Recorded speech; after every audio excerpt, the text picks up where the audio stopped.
Welcome to Nana classes. दोस्तों, नाना classes के YouTube channel पे आपका स्वागत है। आज हम राजस्थान जीके में क्लास नंबर 74 की बात करें हैं, यानी 74 नंबर क्लास पे पहुंच चुके हैं। इससे पहले 73 क्लास में राजस्थान जीके आपको प्रोवाइड करवाया जा चुका है। प्रतिदिन 50 क्वेश्चनों का ये वीडियो परीक्षाओं में सबसे ज्यादा रिपीट होने वाले पर्सन, हमारे सवाल आपके जवाब की रोजाना लाइव टेस्ट 9 बजे आपको प्राप्त होती है। तो स्टार्ट करते हैं राजस्थान जीके की 74 नंबर क्लास। जल्दी से वीडियो को शेयर कर दो, लाइक कर दो सारे विद्यार्थी जितने भी हैं। अगर आप चैनल पे नए हैं तो इसको सब्सक्राइब कर लो और इसके पास लगे वो बेल आइकन का घंटा दबा लो, ताकि जो भी वीडियो अपलोड हो आप तक नोटिफिकेशन पहुंच के। तो पहला क्वेश्चन आपके सामने, बिसल देव की प्रेमिका राजमती कहाँ के शासक की पुत्री थी? क्या नाम सुना है आपने बिसल देव का, जिनका दूसरा नाम है विग्रहराज? क्या नाम है? विग्रहराज चतुर्थ, जिनका दूसरा नाम है। अजमेर के ये शासक थे। कहाँ के थे? अजमेर के शासक थे। इनकी एक प्रेमिका थी राजमती। इनकी प्रेमिका राजमती कहाँ के शासक की पुत्री थी? तो मालवा के शासक की पुत्री थी। बहुत ही इंपॉर्टेंट क्वेश्चन है। मालवा के शासक की पुत्री थी राजमती, जो बिसल देव यानी विग्रहराज चतुर्थ की क्या थी? प्रेमिका थी। क्वेश्चन याद रखना, पेपर में पूछा जा सकता है। जब भी बिसल देव की बात आती है तो हरि केली नाटक आपको याद करना होता है। क्या? हरि केली नाटक आपको याद करना होता है, जो संस्कृत भाषा में लिखा होता है। एक बात आपको जरूर याद रखनी है, कवि बांधव की उपाधि बिसल देव को प्राप्त है। कौन सी उपाधि? कवि बांधव की उपाधि भी बिसल देव को प्राप्त है। और अजमेर में जो संस्कृत पाठशाला है उसका निर्माण किसने करवाया था? बिसल देव ने करवाया था। दूसरा क्वेश्चन, दलपत विजय द्वारा रचित, दलपति नहीं है, दलपत विजय द्वारा रचित खुमान रासो ग्रंथ में मेवाड़ के किस शासक की उपलब्धियों का वर्णन हुआ है? ग्रंथ सुना होगा आपने, खुमान रासो। इसके रचयिता कौन है? दलपत विजय। और दलपत विजय के इस खुमान रासो ग्रंथ में मेवाड़ के किस शासक की उपलब्धियों का वर्णन है? तो इसका उत्तर आ जाएगा महाराजा राज सिंह। बहुत ही खास और चर्चित शासक आते हैं महाराजा राज सिंह, जो मेवाड़ की गद्दी पर 1652 में बैठते हैं और इनकी मृत्यु 1680 के अंदर होती है, यानी 81 के अंदर होती है। ध्यान रखना, 80 लगभग इसका आता है 1680 में। वही राज सिंह जिसने राजसमंद झील का निर्माण करवाया, और वही राज सिंह जिसने औरंगजेब के विरुद्ध जाकर किशनगढ़ की राजकुमारी चारुमती से विवाह किया था। वही राजकुमार जो उस समय उत्तर भारत में औरंगजेब का विरोध करने वाला सबसे बड़ा शासक था। और वही राज सिंह जिसने 1679 में औरंगजेब द्वारा लगाए गए जजिया कर को देने से मना कर दिया। तो ये याद रखना, महाराजा राज सिंह। तीसरा क्वेश्चन देखो, खुमान रासो ग्रंथ की रचना किसने की थी? तो इससे रिलेटिव क्वेश्चन आ गया। यहाँ पूछा गया था कि खुमान रासो में किसकी जानकारी मिलती है? तो महाराजा राज सिंह की। और यहाँ याद रखना, खुमान रासो ग्रंथ की रचना किसने की थी? तो इसका उत्तर आ जाएगा दलपत विजय ने। किसने? दलपत विजय ने। और इसके अलावा ध्यान रखना, विजय दान था, जिन्हें विजी के नाम से जाना जाता है, और राजस्थान का शेक्सपियर इन्हें कहा जाता है। तो ये चीजें आपको याद रखना है, परीक्षा की दृष्टि से इंपॉर्टेंट है। अगला, पृथ्वीराज विजय ग्रंथ की रचना किसने की थी? पृथ्वीराज विजय की रचना किसने की थी? पृथ्वीराज विजय ग्रंथ की रचना किसने की? पृथ्वीराज विजय ग्रंथ की रचना किसने की थी? पृथ्वीराज विजय ग्रंथ की रचना की थी जयानक ने। किसने की थी? जयानक ने पृथ्वीराज ग्रंथ लिखा था। दलपत विजय ने खुमान रासो ग्रंथ लिखा था। चंद्र बरदाई ने पृथ्वीराज रासो ग्रंथ लिखा था। तो ये बहुत ही इंपॉर्टेंट है, ग्रंथों के कुछ क्वेश्चन है जो परीक्षा में पूछे जाते हैं। अगला, राजस्थान में बूंदी के महाराव राम सिंह के दरबारी कौन थे? राजस्थान में जो बूंदी रियासत थी उसके महाराव थे राम सिंह, उसके दरबारी कवि कौन थे? तो उत्तर आ जाएगा सूर्यमल मिश्रण, जो राजस्थान के राज्य कवि हैं। सूर्यमल मिश्रण जो राजस्थान के राज्य कवि है। याद रखना, सूर्यमल मिश्रण ने एक बहुत खास ग्रंथ लिखा था, वंश भास्कर। एक तो वंश भास्कर और वीर सतसई। वंश भास्कर, वीर सतसई इनके खास दो ग्रंथ माने जाते हैं। पिंगल भाषा के, हाड़ौती बोली के, ये हाड़ौती शैली बोली के ये कवि थे। और एक याद रखना, हाड़ौती के शासकों की जब भी बात आएगी तो उन शासकों के आगे जो पदवी लगेगी वो महाराव की लगेगी। कौन सा? पेपर में सीधा आता है, राजस्थान की किन रियासतों के शासकों के आगे महाराव की पदवी लगती है? तो बूंदी, कोटा, याद रखना, ये इंपॉर्टेंट है। मारवाड़ के शासक होंगे, उनके आगे राव की लगेगी, राव की सीधी, और महाराव की हड़ौती के शासक। मेवाड़ के शासकों के आगे या तो राणा लगेगा या महाराणा लगेगा, ये याद रखना। और जो डूंगरपुर बांसवाड़ा के शासक थे उनके आगे महारावल लगता है, और जोधपुर जो जैसलमेर के शासक थे उनके आगे भी महारावल लगता है। और एक और याद रखना, जयपुर के जो शासक थे उनके आगे सवाई लगता है। हाला जालरी कुंडलिया की रचना किसने की थी? हाला जालरी कुंडलिया एक ग्रंथ है, उसकी रचना किसने की थी? हाला जालरी कुंडलिया की रचना किसने की थी? तो ये आ गया ईसरदास। बार बार ईसरदास आ रहा था, अब ईसरदास भी क्लियर हो गया। ईसरदास ने हाला जाला जालारी कुंडलिया की रचना की थी। जयानक आपको पता लग गया, पृथ्वीराज विजय ग्रंथ लिखा था। सूर्यमल मिश्रण ने वंश भास्कर लिखा था। और दलपत नाहला ने कौन सा ग्रंथ लिखा था? खुमान रासो। अगला, कान्हड़ देव प्रबंध ग्रंथ के रचयिता कौन है? इससे तो आप रूबरू हो और बहुत ज्यादा पेपर में पूछा जाता है। कान्हड़ देव प्रबंध जो ग्रंथ है उसके रचयिता है पद्मनाभ। कौन है? पद्मनाभ कान्हड़ देव प्रबंध की रचयिता है। और इसमें जानकारी मिलती है जालोर का जो सोनग्रा चौहान था, सोनग्रा चौहानों की जानकारी मिलती है, और खास करके कान्हड़ देव के बारे में। ये कान्हड़ देव वही शासक है जो जालोर की गद्दी पर 1305 में बैठा और 1311 तक राज किया था। और 1311-12 में अलाउद्दीन खिलजी यहाँ पे आक्रमण करते हैं और जालोर दुर्ग का साका होता है 1311 में, जिसमें कान्हड़ देव की पत्नी जेतल देव के द्वारा जोहर किया जाता है। और इस जालोर का नाम बदलकर अलाउद्दीन खिलजी जलालाबाद कर देते हैं। ये बात सारी आपको याद रखनी है। पूछा जाए राजस्थान में सोनग्रा चौहान कहां थे, तो जालोर के क्षेत्र में थे। राजस्थान में प्रसिद्ध वेली कृष्ण रुक्मणीरी ग्रंथ किसने लिखा था? बहुत ही खास। राजस्थान में प्रसिद्ध वेली कृष्ण रुक्मणीरी ग्रंथ की रचना किसने की थी? तो याद रखना, पृथ्वीराज राठौड़। वो राठौड़ पृथ्वीराज राठौड़ जिसने लिखा था वेली कृष्ण रुक्मणी, जिसे एक इतिहासकार थे दुर्सा आडा। कौन से आडा? दुर्सा आडा, जिन्होंने 19वें पुराण की संज्ञा दे डाली और 5वें वेद की संज्ञा दे डाली। पृथ्वीराज राठौड़ कौन है पता है ना? बीकानेर के शासक कल्याणमल के पुत्र, जो 1570 में नागौर दरबार में पृथ्वीराज राठौड़ और राय सिंह के साथ अकबर की दीनता स्वीकार करते हैं। और अकबर इस पृथ्वीराज राठौड़ को कौन सी जागीर देते हैं? कौन सी जागीर देते हैं? गागरोन की जागीर देते हैं। और गागरोन दुर्ग में रहते हुए पृथ्वीराज राठौड़ वेली कृष्ण रुक्मणी ग्रंथ लिखते हैं, जिसे दुर्साहाड़ा ने 19वें पुराण और 5वें वेद की संज्ञा दी। और एक और याद रखना, एलपी टेसीटोरी ने इसे डिंगल का हेरोस कहा है। किसने? एलपी टेसीटोरी ने पृथ्वीराज राठौड़ को डिंगल का हेरोस कहा है। इतनी बातें आपको पृथ्वीराज राठौड़ के बारे में याद रखनी है। अगला क्वेश्चन, बातारी फुलवारी की रचना किसने की थी? बातारी फुलवारी बहुत ही खास है और हाल ही में चर्चा में है। बातारी फुलवारी जो रचना है उसको अंग्रेजी में अनुवाद किया जा रहा है। विजय दान देथा की है बातारी फुलवारी। कवि सूर्यमल मिश्रण की किस रचना में बूंदी के महाराजा राव सुरजन सिंह की उपलब्धियों का वर्णन किया गया है? कवि सूर्यमल मिश्रण की किस रचना में बूंदी के महाराजा राव सुरजन सिंह की उपलब्धियों का वर्णन किया गया है? तो इसका उत्तर क्या हो जाएगा? वंश भास्कर में। किसमें? वंश भास्कर के अंदर राव सुरजन सिंह की उपलब्धियों का वर्णन किया गया है। तो बहुत इंपॉर्टेंट क्वेश्चन है और बहुत सारे विद्यार्थी इन क्वेश्चनों को पहली बार देख रहे हैं। ये भी बड़ी बात है, क्योंकि राजस्थान जीके अथाह भंडार है।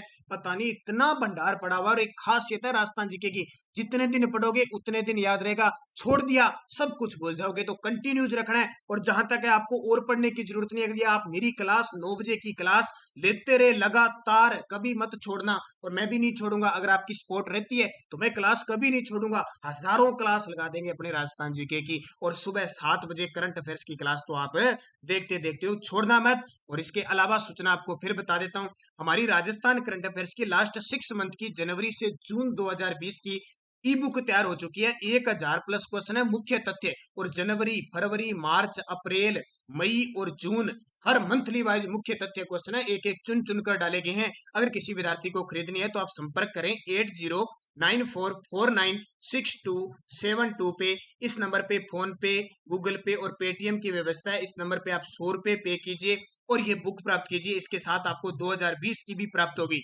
योजना, पुरस्कार, खेल परिदृश्य, आर्थिक समीक्षा, बजट और वर्तमान में राजस्थान में कौन क्या, ये सारी पीडीएफ भी प्राप्त हो जाएगी। बस इस नंबर पे फोन पे करना है, गूगल पे करना है या पेटीएम करना है 100 रुपए, और इसी नंबर पे व्हाट्सएप पे आपको ये पीडीएफ मिलेगी।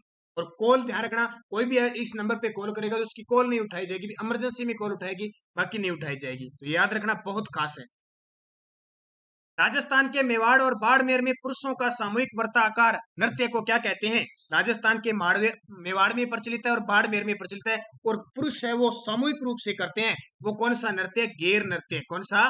गेर नृत्य है। और गिद्दड़ नृत्य आपको पता है शेखावटी क्षेत्र का प्रसिद्ध है।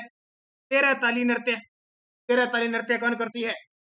कामर जाति की रामदेव जी के आराध्य में की जाती है और घूमर राज्य हमारा नृत्य है। राजस्थान के किस क्षेत्र में गिद्दड़ नृत्य जो पुरुषों द्वारा सामूहिक वर्ताकार हाथों में डंडे लेकर होली के अवसर पर किया जाता है? सामूहिक सामूहिक रूप से इसे किया जाता है, समूह में किया जाता है और वर्ताकार घूम घूम के डंडे लेकर करते हैं। वो नृत्य कौन सा हो गया? यानी गिद्दड़ की तरह करते हैं, जैसे गिद्दड़ होता है उस तरह किया जाता है। वो शेखावटी क्षेत्र में, मैंने बताया था, गिद्दड़ नृत्य हो गया, कच्छी घोड़ी नृत्य हो गया, चंग नृत्य हो गया, होली नृत्य हो गया, ये सारे शेखावटी क्षेत्र में प्रचलित है। राजस्थान के किस क्षेत्र में होली के अवसर पर पुरुषों द्वारा वर्ताकार नृत्य हाथों में चंग लेकर किया जाता है? तो फिर बता दिया, चंग, गिद्दड़, कच्ची घोड़ी, ये सारे कहां के प्रसिद्ध है? शेखावटी क्षेत्र के प्रसिद्ध हैं। अग्नि नृत्य का उद्गम राजस्थान के किस जिले में हुआ? अग्नि नृत्य का उद्गम राजस्थान के किस जिले में हुआ? तो बहुत ही खास और बहुत ही चर्चित बीकानेर का कतरियासर क्षेत्र। कतरियासर में जसनाथी संप्रदायों के द्वारा ये अग्नि नृत्य किया जाता है और धधकते हुए अंगारों पर चलते हुए ये उद्घोष करते हैं किसका? फायरे फायरे का सॉरी फतेह फतेह का उद्घोष करते हैं। किसका? फतेह फतेह का उद्घोष करते हैं। अग्नि नृत्य ध्यान रखना, पेपर में पूछा जाता है। कतरियासर बीकानेर, जहां जसनाथी संप्रदाय की मुख्य पीठ है, वहां से इसकी शुरुआत हुई। अगला क्वेश्चन, कौन सा नृत्य राजस्थान में फतेह फतेह कहते हुए किया जाता है? अभी बता दिया, मेरी मिस्टेक हुई थी ना, फतेह फतेह, तो अग्नि नृत्य किया जाता है फतेह फतेह करते हुए, धधकते हुए अंगारों पर धधक चलते हैं। राजस्थान के लोक संत पीपा के बचपन का नाम क्या था? राजस्थान के लोक संत संत पीपा के बचपन का नाम क्या था? याद रखना, प्रताप सिंह। संत पीपा प्रताप सिंह, संत पीपा का जन्म गागरोन के अंदर हुआ था। कहां पे? गागरोन में हुआ था। इनकी गुफा टोडा राइट टोंक भीलवाड़ा में है। ठीक है, याद रखना, इंपॉर्टेंट पूछा जाता है।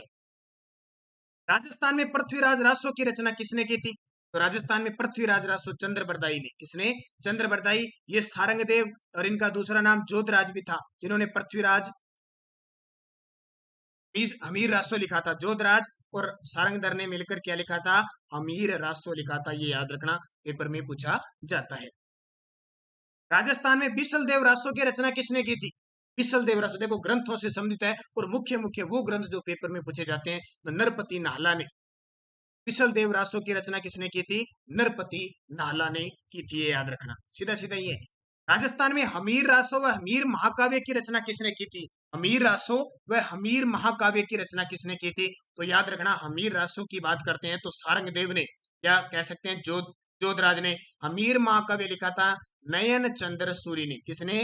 नयन चंद्र सूरी ने। तो याद रखना, दोनों ही इंपॉर्टेंट है। हमीर महाकाव्य नयन चंद्र सूरी और हमीर रासो दे रखा है यहाँ पे, तो उत्तर हो जाएगा सारंगदेव।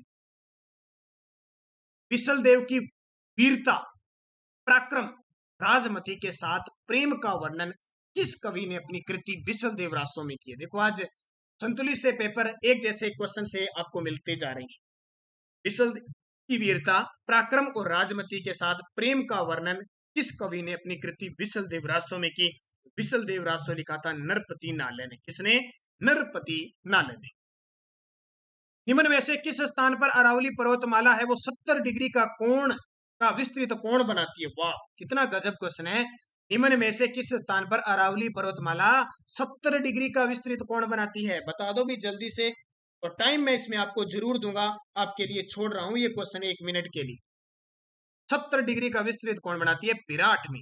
विराट कहां पे है? जयपुर के अंदर है। जयपुर विराट की पानिया, वहां इसका 70 डिग्री का कोण बनता है। भी कितना इंपॉर्टेंट क्वेश्चन है ये, समझ लो। आप अगर पेपर में आ जाए तो घूम जाओगे। जैसे आपने इतना सुना है 70 डिग्री पूर्वी दिशांतर है, वो जैसलमेर से गुजरती है, वो भी ध्यान रखना। साधारण मार्गों पर यानी सवारी दुर्घटनाओं को रोकने की दृष्टि से सड़कों के कोनों पर रक्षा स्तंभ निम्न में से किस स्थान पर लगे मिले हैं?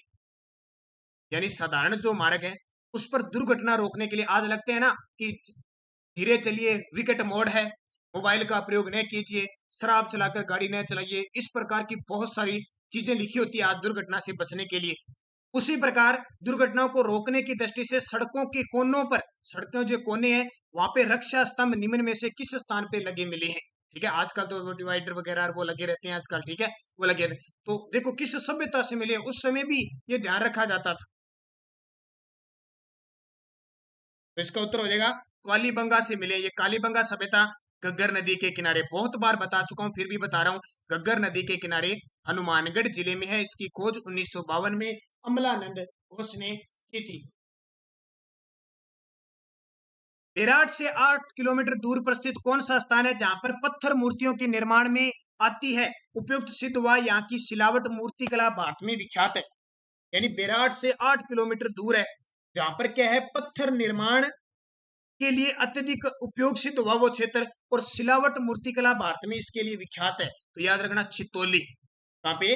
छितौली एक क्षेत्र है बेराट से 8 किलोमीटर यानी जयपुर के अंदर है, जो सिलावट मूर्तिकला के लिए भारत में विख्यात है। किस सभ्यता के प्रत्येक श्रेणी के बर्तनों की विशेषता के आधार पर उन्हें फैब्रिक ए, फैब्रिक बी, फैब्रिक फैब्रिक सी आदि की संज्ञा दी है? यानी किस सभ्यता के प्रत्येक श्रेणी के बर्तनों की इस प्रकार की विशेषता के आधार पर उन्हें फैब्रिक ए, फैब्रिक बी और फैब्रिक सी आदि की संज्ञा दी है? कहां पे मिले हैं? तो कालीबंगा। देखिए सभ्यता आपने खूब पढ़ ली, मैंने भी खूब पढ़ा ली, लेकिन क्या इस प्रकार के क्वेश्चन देखें? नहीं देखें तो याद रखना जो बड़े एग्जाम है उनमें किसी भी प्रकार से क्वेश्चन पूछे जा सकते हैं। ऋग्वेद के अनुसार राजस्थान के गंगानगर जिले के पूर्वी सीमा पर द्वस्वती नदी तथा पश्चिमी सीमा पर सरस्वती नदी बहती थी। उस समय इस भूभाग को क्या कहा जाता है?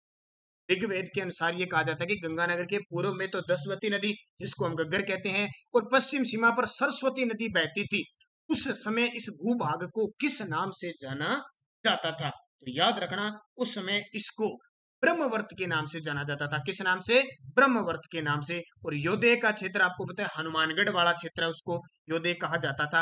और आर्यवर्त राजस्थान के जो पश्चिमी क्षेत्र का है उसको आर्यवर्त के नाम से भी पहले जाना जाता था। उत्तर पश्चिम का ऊपरी भाग है। राजस्थान में पुरातात्विक सर्वेक्षण का कार्य सर्वप्रथम 1871 ईस्वी में प्रारंभ करने का श्रेय किस विद्वान को दिया जाता है? राजस्थान में पुरातात्विक सर्वेक्षण का कार्य सर्वप्रथम 1871 में ईस्वी में प्रारंभ करने का श्रेय किस विद्वान को दिया जाता है? तो इसका सही जो उत्तर हो जाएगा वो A.C.L. क्लाइल, A.C.L. क्लाइल को जाता है। याद रखना कल का जो हमारा टॉपिक होगा, आप बांध पढ़ लेना, आप बावड़िया पढ़ लेना और आप तालाब पढ़ लेना भी। कल ये टॉपिक दूंगा, 50% होंगे। बांध, बावड़ियां और तालाबों में से 50 क्वेश्चन होंगे, बहुत ही खास होंगे। मैंने कई बार क्या टॉपिक से बना देता हूं तो आपको मैं बता देता हूं, तो कल टॉपिक याद कर लेना। आकर कलर पात्र परंपरा के पात्रों का निर्माण किस संस्कृति के लोग करते थे? आकर कलर पात्र परंपरा के पात्रों का निर्माण किस संस्कृति के करते थे? तो ये बहुत सारे विशेष मिले हैं, ध्यान रखना विराट सभ्यता से मिले। ये विराट बाणगंगा नदी के किनारे एक, तो ये याद रखना, और जयपुर जिले के अंदर है। विराट की पहाड़ी प्रसिद्ध है और इसकी खोज 1936-37 में दयाराम बहादुर साहनी के द्वारा की गई। बौद्ध और मौर्य धर्म के विशेष मिले हैं। आहड़ नामक सभ्यता की खुदाई के दौरान अनाज रखने हेतु बड़े बड़े मर्द बांड पाए गए। इन्हें सामान्य बोलचाल की भाषा में क्या कहा जाता है? आहड़ नामक स्थान की जो खुदाई हुई थी वहां पे अनाज रखने के बड़े बड़े मर्द बांड का मतलब था मिट्टी के बर्तन, यानी बड़े बड़े भांड। बर्तन तो छोटे होते हैं, भांड का मतलब कमरे जितने जितने बड़े बड़े मिट्टी के बनाए हुए हैं जिनमें अनाज रखते थे। उन्हें बोलचाल की भाषा में गोरे व कोट कहते हैं। गोरे व कोट कह दो या कोट कह दो, ये पेपर में आए हुए हैं क्वेश्चन। 3075 चांदी के पंचमारक सिक्के किस सभ्यता से प्राप्त हुए हैं? 3000 चांदी के पंचमारक सिक्के किस सभ्यता से प्राप्त हुए हैं? तो इसका उत्तर हो जाएगा रेड टोंक से। रेड सभ्यता टोंक के अंदर है जो। चांदी के 8 पंचमारक इंडो ग्रीक शासकों की मुद्राएं किस सभ्यता से प्राप्त होती है? चांदी की 8 पंचमारक इंडो ग्रीक शासक की मुद्राएं कहां से प्राप्त हुई? तो सभी जगह देखो, बीनमाल से भी प्राप्त हो चुकी है, गणेश्वर से भी मिल चुकी है, और विराट सभ्यता, अरे सॉरी, ये विराट सभ्यता से मिली है। कहां से?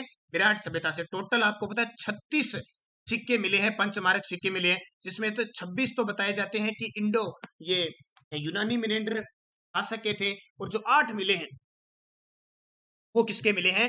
ये इंडो ग्रीक शासकों की मुद्राओं के मिले हैं। मछली पकड़ने का तांबे का कांटा किस सभ्यता से प्राप्त हुआ है? मछली पकड़ने का तांबे का कांटा, ये पेपर में बहुत बार आ चुका है, गणेश्वर सभ्यता से मिला। और गणेश्वर सभ्यता सीकर जिले में, और सीकर जिले के नीम का थाना तहसील में है और कांतली नदी के किनारे है। इसकी खोज 1972 में इसने की थी, आरसी अग्रवाल ने की थी। और यहां से क्वेश्चन जो पूछा जाता है, एक तो पत्थर के बांध मिले हैं और दूसरी तांबे की 99% वस्तुएं प्राप्त हुई है, और इसे ताम्र सभ्यता की जननी कहा जाता है। कालीबंगा सभ्यता में ईंटों का अनुपात क्या था? कालीबंगा सभ्यता में ईंटों का अनुपात, आजकल अपने कहते हैं ना 5 इंची 9 इंची, तो इस समय ईंटों का अनुपात क्या था, यानी जो ईंट है उसका अनुपात क्या था।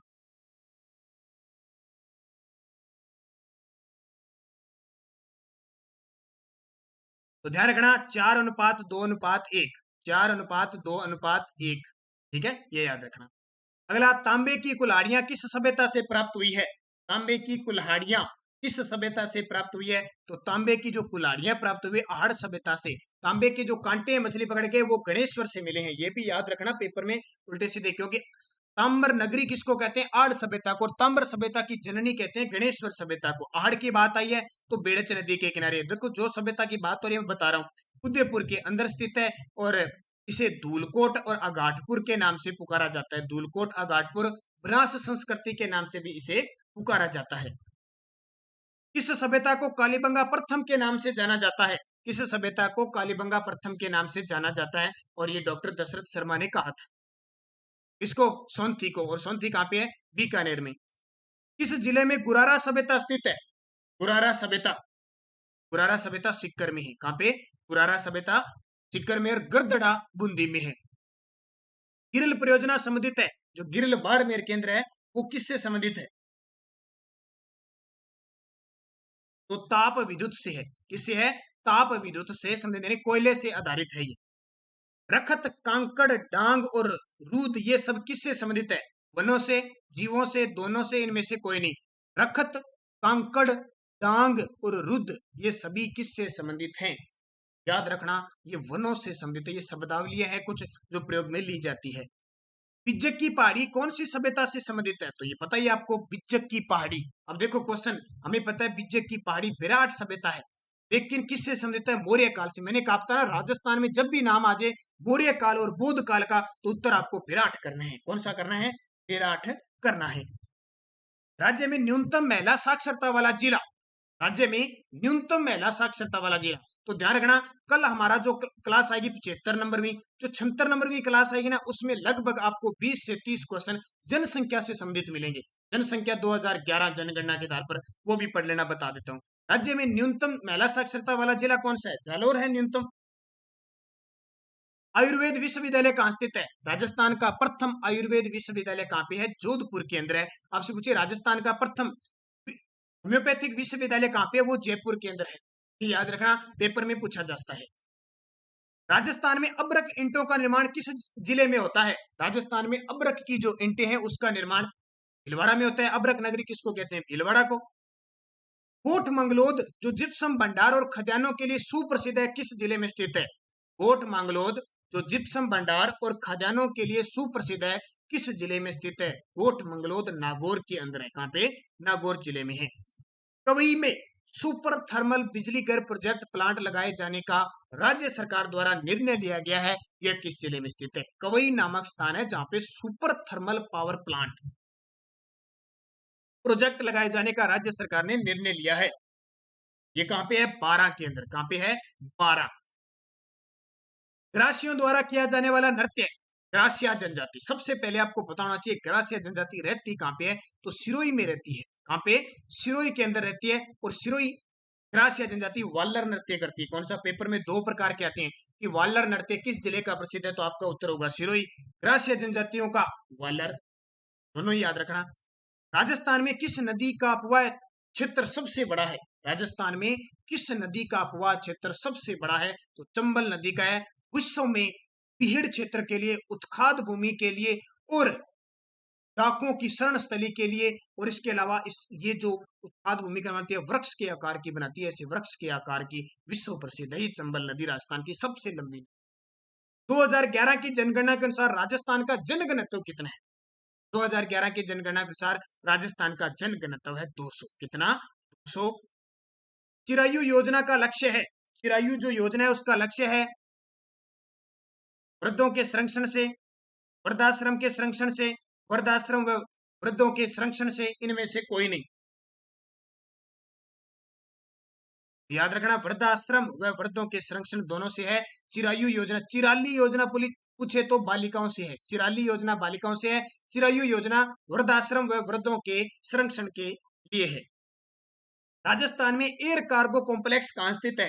राजस्थान में एयर कार्गो कॉम्प्लेक्स कहाँ पे स्थित है? सांगानेर जयपुर में है, जहाँ राजस्थान का एकमात्र अंतरराष्ट्रीय हवाई अड्डा भी है, जो देश का कौन सा है? 14वां अंतरराष्ट्रीय हवाई अड्डा है। बहुत इंपॉर्टेंट, कार्गो कॉम्प्लेक्स का मतलब यहाँ से हवाई यात्रा के तहत सामान लाया ले जाया जाता है, यानी डाक के द्वारा जो काम है किया जाता है, यानी सामान लगेज जो होता है उससे संबंधित है।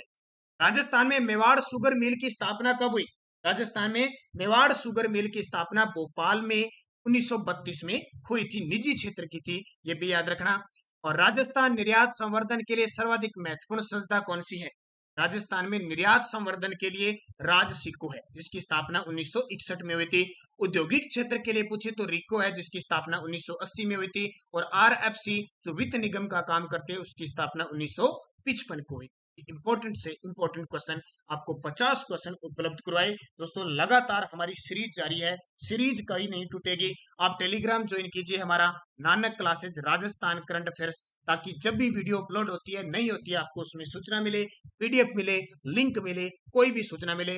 हाल ही में आपको बताया आरएस की वैकेंसी आ चुकी है, 900 कुछ पदों पे आवेदन शुरू होने वाले हैं, तो आप जरूर आरएस का फॉर्म अप्लाई कीजिए। टारगेट ये रखिए कि मैं आरएस की तैयारी करनी है। एक बड़े स्तर पर आप तैयारी करोगे तो छोटा स्तर बड़ा आसान से प्राप्त हो जाता है। तो कल जो 73 नंबर की हमारी क्लास थी, उसमें जिस विद्यार्थी ने कमेंट में जवाब दिए, उसमें सुरेश चंदन मीणा, अनवर खान जी, इसके अलावा सुमन चौधरी, इसके अलावा अनिशा बिश्नोई, प्रदू Agrawal, Ruchika Arora, nice class sir गुरुजी, पढ़ने का तरीका, पढ़ाने का तरीका बहुत अच्छा है, बस आप सभी की कृपया आशीर्वाद और स्नेह मेरे साथ है। Dinesh Kumar Sutar, very good. गुरजत चैना जी, आपका वीडियो जरूर हम जलवायु पे बनाएंगे जल्द ही आपके लिए। एसआई से पहले पहले आपको जलवायु का टॉपिक मिल जाएगा। इसके अलावा निकेश समारिया, बलविंदर कुमार, निहारिका पूनिया, पूजा शर्मा, राहुल शर्मा, राज गोला जी, सभी का धन्यवाद आपका, जितने भी विद्यार्थी कमेंट में जवाब देते हैं। इसके अलावा पवन सिंह राठौड़, निहारिका जाट, रुचिका अरोड़ा, काव्य जोड़, मनीषा बिश्नोई, सुमनदीप कौर, रुकमा कुमारी, पूजा शर्मा, मनीषा सारस्वत, हेमलता नागर, जो भी कमेंट में, सुरेश कुमार, राम प्रसाद मीणा जी, अरविंदर, अशोक बरेसा जी, जितने भी कमेंट में आपके जवाब देते हैं उन सभी को, दिया भाटी, हंसराज वर्मा, नेहा घेतर, आपके जवाब प्रत्यक्ष रूप से मेरे पास पहुंचते हैं। राहुल शर्मा जी, उन सभी को हार्दिक शुभकामनाएं, लगातार पढ़िए। सोनिया नरवालिया जी, राजगोला, बद्री यादव जी, सुमित्रा जाटोलिया, तो धन्यवाद। जय हिंद। वीडियो को लाइक शेयर करें। जय हिंद, जय भारत, शुभ रात्रि।